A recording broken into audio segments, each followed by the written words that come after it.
My marriage ended after 25 years. I'm doing this on my phone, so excuse the formatting. And also excuse the rambling. Up to 2023, my marriage was on good footing. But then my physical and mental health took a nosedive. I lost interest in sex and I couldn't explain why to my husband because I didn't know why. My migraines were coming at 6 to 7 a week, yes, almost daily and lasting 6 to 12 hours long, and I was having issues with bleeding most of the time.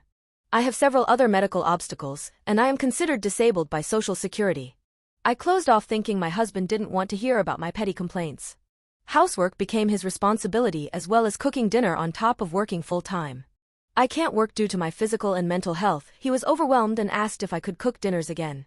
I did for about 2 weeks and then I couldn't because my migraines were making it hard to smell food, let alone eating it. My day basically was laying in bed all day listening to audiobooks to try to get my mind off the pain of the migraines.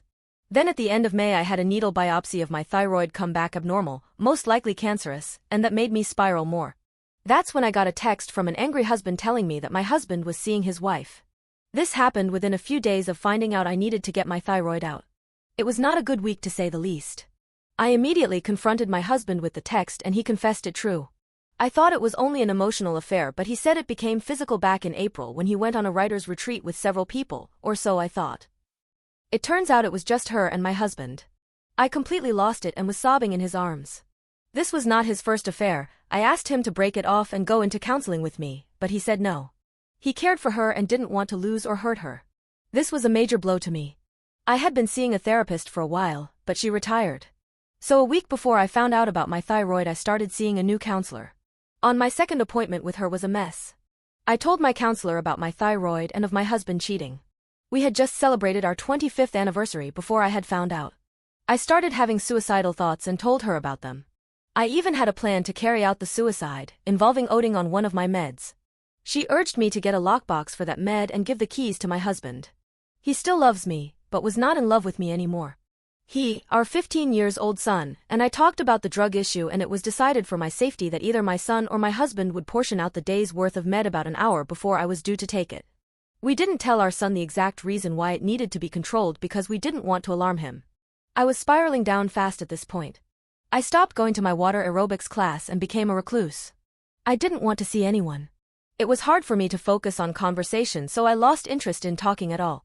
I was seeing my counselor weekly and my prescriber of my antidepressants and antipsychotics monthly. That time is somewhat fuzzy in my head. August comes around and they took out half my thyroid. Turns out I had medullary thyroid cancer in that half. So they needed to remove the entire thyroid. The other half was taken out in October.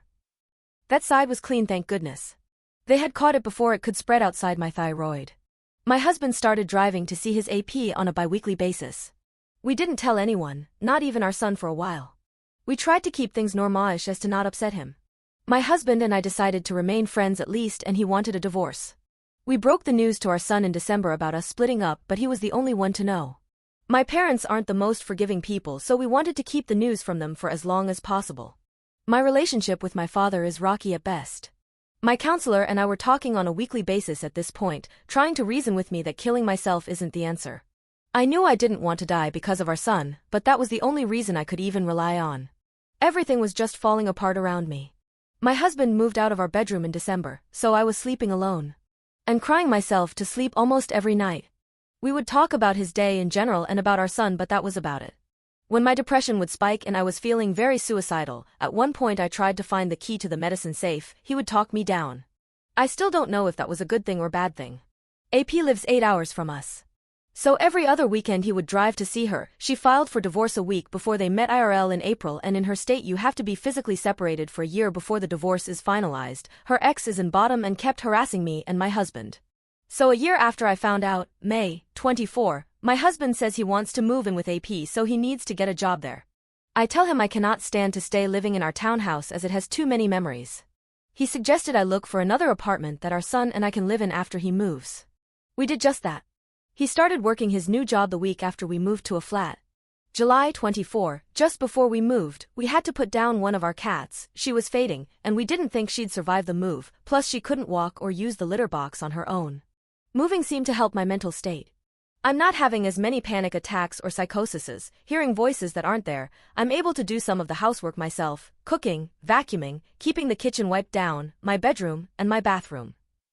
Our son, now 16, does his own room, his bathroom, the dishes, the trash, and the kitty stuff, like feed the cat and keep the litter clean.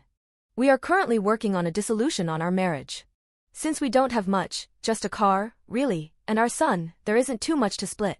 We are on the same page about spousal and child support. In the state I live in, if you're married more than 25 years, I get 30% of his income for the rest of our lives or until I marry again, and child support until our son is 18. Our son and I get to see my STBX every 3 to 4 weeks for a weekend. It's painful to be separated from him, but it also hurts to see him. I know I failed and it's mostly my fault our marriage ended. It's been like this for about 6 months. He wants me to start seeing other people, but after the second betrayal of trust by him, I don't know if I can trust anyone anymore. And I need trust to get close to someone else. Thanks for listening.